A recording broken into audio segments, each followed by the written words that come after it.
There are some words that should only be spoken with a trembling lip.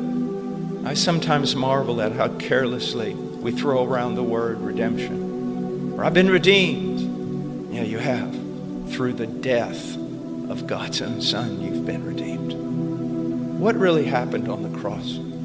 People think, they beat Jesus and they put a crown of thorns on his head and they nailed him to a tree and they stuck a spear in his side, and those are the things you hear about, what the Romans did to Jesus. Do you think that what the Romans did to Jesus pays for our sin? It's not what the Romans did to Jesus. It's what God did to Jesus. Now let me explain. In Isaiah 53, it said, "And it pleased the Lord, Yahweh, to crush him." God so loved the world, he sent his only Son to be a substitute for us on that tree so that he would bear our sin, and in bearing our sin, all the wrath, the holy hatred of God against sin would fall upon him.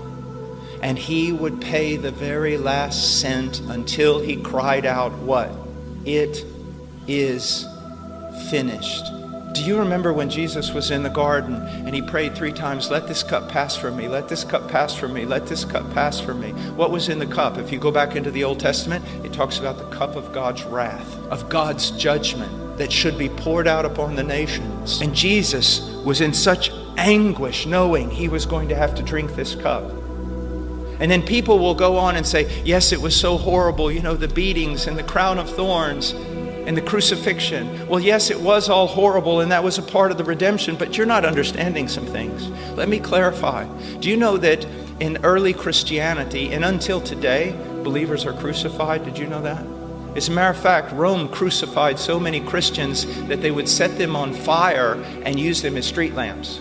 And do you know that history also tells us that the followers of Jesus, many of them went to the cross singing hymns, counting it joy to suffer for him? So now explain this to me. How can the followers of Jesus go to the crucifixion singing hymns and counting it all joy when Jesus, the captain of their salvation, is in the Garden of Gethsemane crying out, "Oh God, let this pass from me"? It's because when those believers were crucified, as believers still are today in some countries, God's pleasure is upon them. God's blessing is upon them. They know that God is with them. When Christ was on that cross, he cried out, my God, why have you forsaken me?" Because on that tree, you see, if he's our substitute, you and I in hell should experience wrath throughout all eternity. All that wrath was poured out on the Son.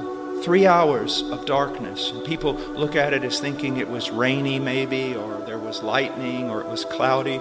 I believe it was like the darkness that fell over Egypt, so that you could feel it. You could put your hand in front of your face and not even see. Because Christ had to be shut up alone.